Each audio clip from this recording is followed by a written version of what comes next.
بسم اللہ الرحمن الرحیم۔ حضرت آدم علیہ السلام سب سے پہلے انسان ہیں جن کو اللہ تعالیٰ نے دنیا میں بھیجا، اور سب سے پہلے نبی آپ ہیں۔ آپ ہی کی اولاد ساری دنیا میں پھیلی۔ آپ کا ذکر قرآن پاک میں 19 بار آیا ہے۔ جب اللہ تعالیٰ نے دنیا کو آباد کرنے کا ارادہ کیا تو اس نے فرشتوں سے کہا کہ میں دنیا میں اپنا ایک نائب خلیفہ بنانا چاہتا ہوں۔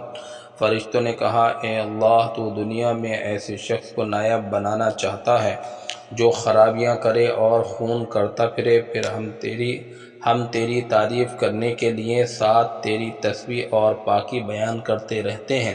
اللہ تعالیٰ نے فرمایا، میں وہ باتیں جانتا ہوں جو تم نہیں جانتے۔ اللہ تعالیٰ نے حضرت آدم علیہ السلام کو سب چیزوں کے نام سکھا دیے، پھر ان کو فرشتوں کے سامنے کیا اور فرمایا، اگر تم سچے ہو تو مجھے ان کے نام بتاؤ۔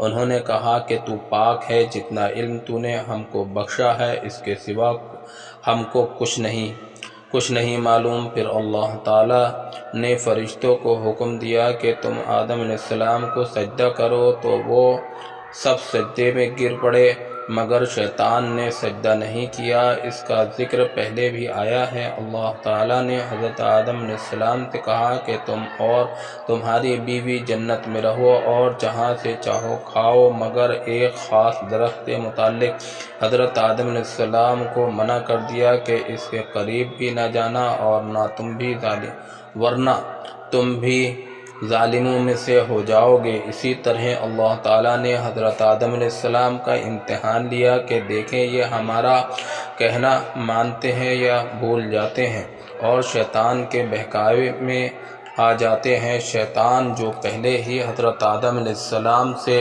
ناراض تھا کہ ان کی وجہ سے وہ خدا تعالیٰ کے دربار سے نکلا اور خدا تعالیٰ کی لعنت اس پر ہوئی، اور اس نے قسم کھائی تھی کہ میں حضرت آدم علیہ السلام اور اس کی اولاد کو قیامت تک بہکاتا رہوں گا کہ اللہ تعالیٰ کا کہنا نہ مانے اور خوب برائیاں پھیلائیں۔ وہ حضرت آدم علیہ السلام اور ان کی بیوی حضرت حوا علیہ السلام کو برابر بہکاتا رہا کہ اس درخت کا پھل تم ضرور کھاؤ، اس کے کھانے سے تم فرشتے بن جاؤ گے، جنت میں سے کبھی نہ نکلو گے۔ آخر ایک دن حضرت آدم علیہ السلام اور ان کی بیوی حضرت حوا علیہ السلام بھول سے شیطان کے بہکاوے میں آ گئے اور درخت کا پھل کھا لیا۔ پھر کھاتے ہی دونوں ننگے ہو گئے اور جنت کا لباس ان کے بدن سے غائب ہو گیا، اور وہ جنت کے پتوں سے اپنے بدن کو چھپانے لگے۔ اللہ تعالیٰ نے حضرت آدم علیہ السلام سے کہا کہ ہم نے کہہ دیا تھا کہ اس درخت کے پاس بھی نہ جانا اور شیطان کے کہنے میں نہ آنا، وہ تمہارا دشمن ہے۔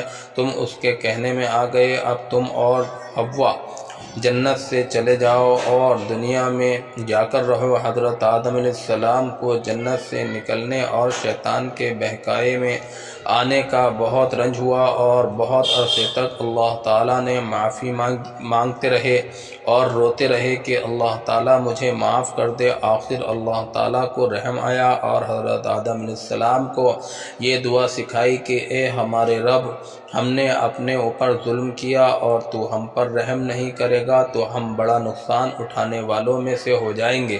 تو حضرت آدم علیہ السلام نے یہ دعا بہت گڑ گڑا کر مانگی، اور اللہ تعالیٰ تو بہت رحم کرنے والے ہیں۔ جب کوئی بندہ گناہ کر لیتا ہے اور سچے دل سے توبہ کر لیتا ہے کہ اے اللہ، یہ گناہ تو مجھ سے غلطی سے ہو گیا، آئندہ ایسا نہ کروں گا، تو وہ معاف کر دیتے ہیں۔ چنانچہ حضرت آدم علیہ السلام کو بھی اللہ تعالیٰ نے معاف کر دیا، اور پھر کہا کہ تم اور تمہاری اولاد دنیا میں رہو، اور یہ بات یاد رکھو کہ جب میری طرف سے کوئی نبی میری ہدایت لے کر تمہارے پاس آئے تو تم اس کا کہنا ماننا، جو میرے بھیجے ہوئے نبیوں کا کہنا مانے گا اس کو پھر نہ کوئی خوف ہوگا اور نہ غم ہوگا، اور جو لوگ میرے نبیوں کی بات کو نہیں مانے گا اور ہماری آیتوں کو جھٹلائے گا وہ دوزخ میں جائے گا اور ہمیشہ اسی میں رہے گا۔ اس کے بعد حضرت آدم علیہ السلام اور حضرت حوا علیہ السلام دنیا میں رہنے لگے۔ خوب جی لگا کر اللہ تعالیٰ کی عبادت کرتے، ان کی بہت اولاد ہوئی اور دنیا میں سب جگہ آباد ہوتی رہی۔ حضرت آدم علیہ السلام اپنی اولاد کو یہی بات بتاتے رہے کہ تم کبھی شیطان کے بہکاوے میں نہ آنا، وہ تمہارا دشمن ہے، اور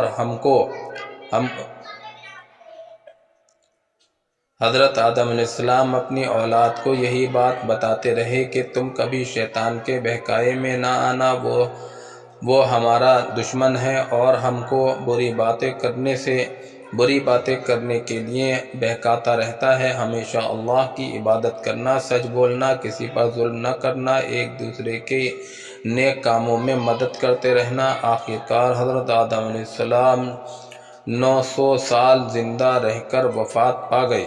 اللہم